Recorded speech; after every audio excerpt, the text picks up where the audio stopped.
Hello guys, it's me again, Nick. So, ito, gagawa na naman tayo ng panibagong video kasi meron tayong available time.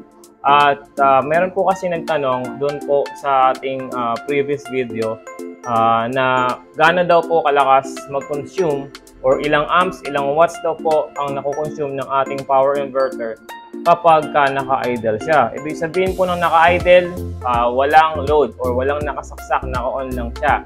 Shoutout nga pala kay Marky Gabang. Marky, siya po yung nagtanong actually. And salamat sa tanong mo kasi bigla akong napaisip dun sa tanong mo kasi ano nga ba o gaano nga ba kalakas mag-consume ang ating power inverter kapag naka-idle. Kasi since naka-on siya, pag naka-on siya, kahit wala siyang load, nagpo-function siya. Ibig sabihin, meron pa rin siyang nadodraw na power from sa battery natin kasi nakarekta po siya sa ating battery at dun po siya kumukuha ng power para mag-on siya. Yun ang aalamin natin. Okay? And disclaimer lang po, hindi po ako professional sa pag-setup ng solar set, ng mga mini solar setup kasi isa lang din po akong beginner. I am just sharing what I learned at ano po yung mga nag-experience ko. Okay? So, let's start! So, ito, naka-ready na yung ating gagawing pagte-test. Gagamit tayo ng tester. Kaya lang itong tester na to is maximum of 10 amps lang. No? Kasi wala tayong pambili nung pang-test ng mas mataas sa 10 amps eh. Karaniwan yung mga clamp meter yun. Kaya lang ang halaga kasi nun is nasa 2,000, 2,800. Ganun yata. Eh, meron kasi akong clamp meter. Pero ito ay pang AC lang, pang sukat lang siya ng AC pagdating sa amps. So, hindi rin siya magagamit. Magagamit ko siya sa AC. No? Pero ganito yung itsura nun. Yung iba nga lang, mayroon siyang pang sukat ng DC, which is yun ang kailangan natin. Iniipit dito. Kaya lang, mahal kasi kaya hindi ko siya mabili. Ito, 300 lang yata bili ko dito eh. Ito naman, kulang 400 yata bili ko dyan. So, ito muna gagamitin natin. Siguro naman, hindi naman naaabot ng 10 amps yung consumption inverter, no? Tetestingin natin siya ng naka-idle. Tetestingin natin siya ng may load. Okay? So, bago natin yung gawin, kailangan nating alamin ano ba yung unit na ginagamit natin na panukat ng power consumption ng isang device or appliances. Kung mapapansin nyo, sa TV, sa ilaw, meron tayong makikita 12 watts. Meron tayong makikita 15, 20, 9, 5 watts. TV minsan 40, 45 watts, 50 watts, 60 watts. Sa electric fan, 40, 45 watts, 50 watts, 65 watts. So, depende sa electric fan. So, ngayon, paano natin makukuha yung watts ni power inverter? Kasi wala naman siyang nakasulat na kung ilang watts yung kanyang power consumption. Na nakasulat lang yung 1,000 watts saka yung 500 watts. Hindi po yun. Ibig sabihin lang po ng 1,000 watts yan, ibig sabihin yun po yung kaya niyang i-provide, maximum na kaya niyang i-provide sa isang appliances, sa load actually. Pero yun yung maximum, pero hindi ko recommended yan kasi meron tayong recommended pag continuous output na ang gagamitin nating load, maximum 500 watts lang. Yan, kita ba? Yun. Kasi hindi po niya kakayanin. Hindi po yan yung hinahanap natin. Kailangan natin yung watts na consumption ni inverter kapag pagka nag-work siya or nag-function siya. Either naka-idle or pag may load. Okay? So, paano natin siya kukunin? Kailangan natin ng dalawang unit. Ano yung dalawang unit? Kailangan natin ng voltage kung saan ano yung source voltage na pinagkukuhanan o yung source voltage na pinagkukuhanan ng power ni inverter para mag-on siya at saka ilang amps yung dinodraw niya per second para mag-work siya. Yung dalawang yun. Paano natin siya kukuhanin? Unang-una, ngayon given na meron na tayong volts which is ito. Meron tayong 13.1 volts. Sa ngayon, right, minsan nagda-drop down yan kapag naka-on yung inverter pag may load.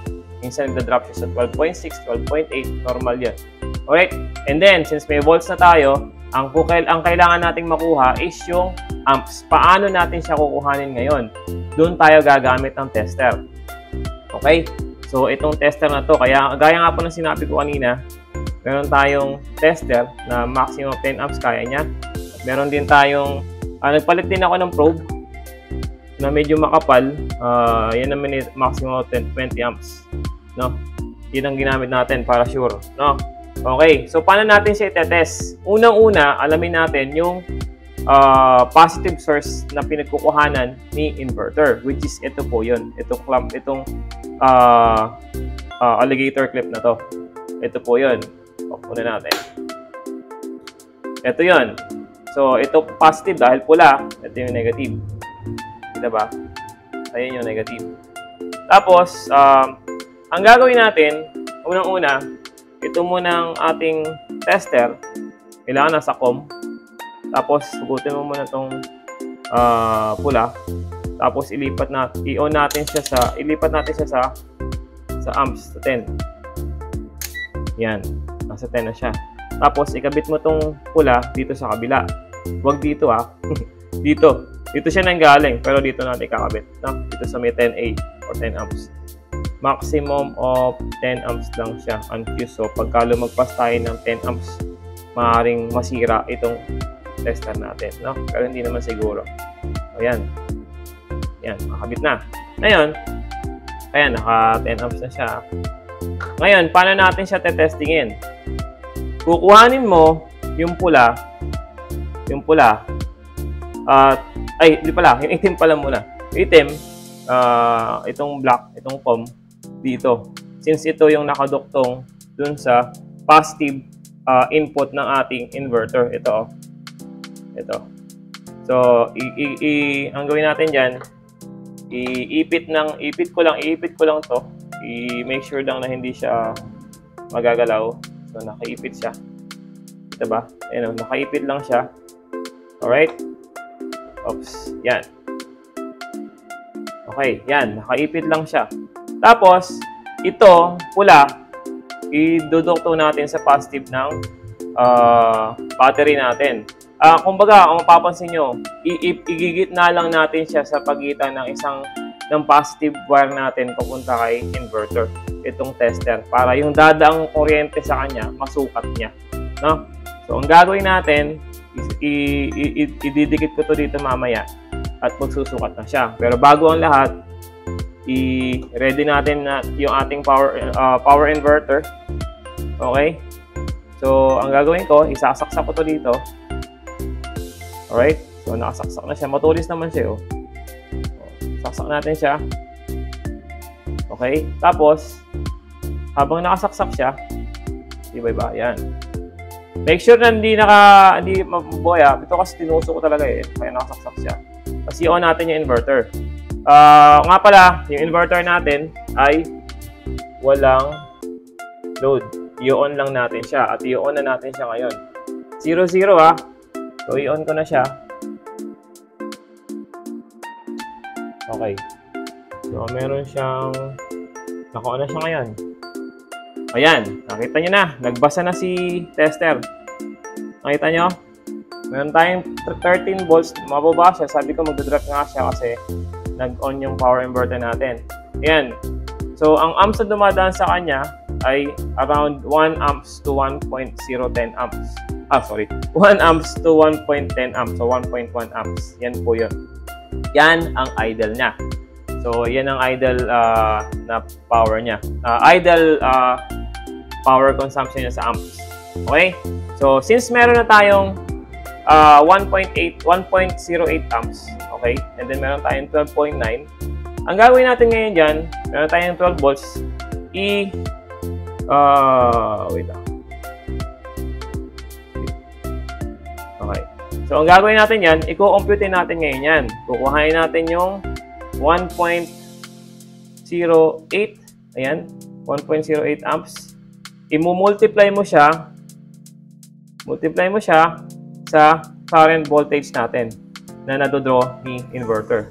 So, yan. Nagbago siya. Palitan natin. So, yun na lang natin 1.07. Okay. Then, multiply sa 12.8. 12. Kita ba? Pwede mo liwanag. Yan, 12.8.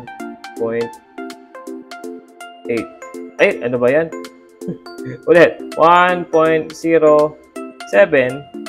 times 12.8 equals. So, yan po ang total consumption o total wattage na nadodraw ni power inverter kapag naka-idle siya. 13.6 watts o let's say around 13 watts. Okay? So, yan po. Kung mapapansin nyo, hindi naman siya ganun ka-stable pero stable siya sa 1 amp. Okay? So, again, 12.8. So, tandaan nyo, 13 watts po ang nakoconsume ng aking power inverter ng pure sine wave. Ito po ay Paito. Ito po kasi yung karaniwang ginagamit na pinakamura, isa sa pinakamurang pure sine wave na nabibili. So, hindi ko alam kung ano yung ibang ginagamit at maaaring magkaiba siguro pag ibang inverter ginamit natin. Pero dito na lang tayo mag-base sa ating inverter na Paito. Okay? So, yan po, 13 watts. Now, i-try naman natin yung may load. Okay? Tara! Alright, so, ito, tatry naman natin yung may load. Okay? Balik natin. Ganun pa rin ang setup. Ito pa rin siya. Tapos ito ay kabit ulit natin kay positive. Ganun ulit. Make sure na hindi matanggal medyo secure ang pagkakabit. Ito kasi matulis eh. Okay? So, yan. Ngayon, ang una natin testingin, buksan natin si tester. Nakalimutan ko nga palang ipakita kasi ito. Hindi ko alam kung meron tong consumption eh, pero tatry natin, no? Tatry natin kung may consumption. Since nakasaksak na siya ngayon, magawa niya automatic kapag kaino natin yung ating power inverter. So, try natin.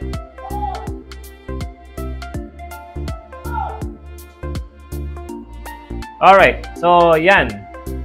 So, wala, nangiliti lang naman pala siya. So, tumaas lang siya ng konti, no? So, nagkaroon lang siya ng konting point something lang naman yung nag-add sa kanya. So, hindi masyadong count. Ayan, bumabalik nga sa 1.09. Okay? Pambasa lang naman yan. Now, maglo-load tayo. Maglalagay tayo ng load. Since lowbat na aking cellphone, okay, magkakabit tayo ng charger, iPhone. Gagamitin natin ito. iPhone 7 Plus po ang cellphone ko. I-charge po natin siya. At titingnan natin kung ilan yung power consumption na madadagdag dito sa ating amps. Okay? So, Marky Gabang para sa ito. Okay? Try natin ikabit. Dito lang sa taas siguro. Dito lang. Okay. Oops, ang taas ba? Ang taas ba yung amps? Hindi. Kasi walang nakasaksak. Ito pa siya, oh. Isasaksak na natin siya ngayon. Wait lang. Dito sa cellphone panggamit ko.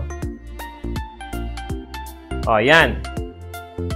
Okay? So, nag-charge na si cellphone ko ngayon. Alright, kung mapapansin nyo, yung ating meter dito ay nagkaroon siya ng 9 watts. Ibig sabihin po, 9 watts po ang kinokonsume ng ating charger para mag-charge ng cellphone ko. Alright, kung mapapansin nyo, yung amps nagkaroon siya ng 0.6. So let's say nagdagdagan siya ng 500 milliamps or 0.5 amps ang nadagdag sa kanya. Okay? So, yan po ang consumption. Ganun pa din, nadagdag lang yung 1 amps kanina dun sa amps na nilalabas na kinukonsume ni charger. Okay? Ngayon, idadagdag natin yung ating electric fan. Okay? Wait lang, kukunin ko. Okay guys, sorry po, naputol. So, ito po ang gagamitin nating electric fan. Kita ba? Alright. Ang watts po niya ay, nasan ba yun? Hindi ko alam kung kita eh. Teka lang ha. Ayan. Kita ba? Ay. 65 watts ba? Kung nakikita ko, 65 watts. Ayun o. Okay, 65 watts. Ita-try natin itong umandar. Okay? Paandarin natin siya. Wait lang. Yan, makikita naman dito, no? Hindi ko mapagkasya eh. Pasensya na kayo, pero isasaksa ko na ha. Okay. So, dagdag natin dito. Tapos, yan. Oops. Dito. Yan. Okay. So, right now, meron tayong 1.62 amps. Sa charger pa lang yun. I-on ko na si electric fan sa 1. 1 lang 1. Okay. So, yan. Nakita nyo? Kung ilang amps yung dinagdag. Alright. Kung ilang amps yung dinagdag niya. So, kayo na mag-add. So, 1.6 naging 5.3 amps siya. 1 lang po yung electric fan na yan 1 lang. Okay? Ang total watts po na nakukonsume natin ay kita ba? Teka. Ay 49.2 amps, 0.3 amps kasama yung charger saka yung electric fan. Okay, teka. Pwesto ko lang. Okay, yan. Ito naman, umaandar yung electric fan natin. Ayan, itataas ko pa. Gawin natin 2.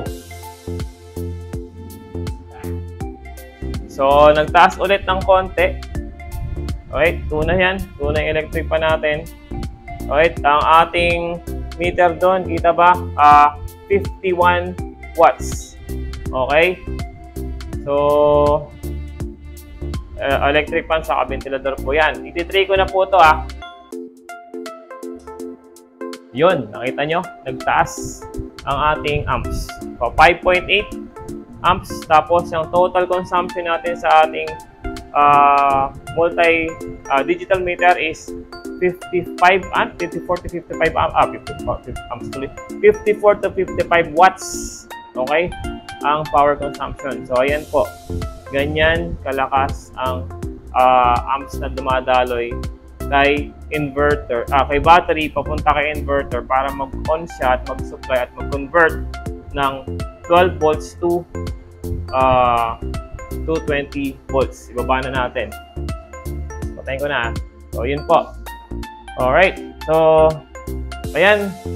Kagaya na sinabi ko, para makuha nyo yung total wattage na nadodraw ni power inverter, kapag may load, is i-add nyo lang yung, i-multiply nyo lang yung current voltage na nadodraw niya from battery, and i-multiply nyo po siya sa current amps na dumadaloy na nadodraw niya from battery. Yung magiging results po nun, for example, right now, meron tayong 12.5 times 1.6 amps. So, ilan ba yun? Tingnan natin.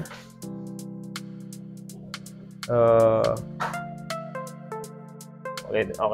So, 12.5 times 1.6 ayun 1.6 equals to 20 watts. So ngayon, patay na yung electric pan natin. Ang nakasaksak lang na load is yung ating charger ng cellphone, and yun lang po ang nakasaksak. So totally nagko-consume si power inverter ng 20 watts right now kasi meron siyang load na charger ng cellphone or ng iPhone. Okay? So yan, kayo na pong bahala. Maaaring maiba yung results kung iba ang gagamitin nating inverter. But ito lang kasi ang meron akong inverter. At karaniwan namang ginagamit na ng ating mga solar, ang mga nagsa-solar. So, kayo na pong bahala. Marky, sana nasagot yung tanong mo. And at least, mukhang parang gusto ko mag-pure DC. Mag-pure DC siguro ako kasi parang nahihinayang ako dun sa 1 amp na nadodraw niya kapag naka-idle siya. Medyo may bilang yun eh.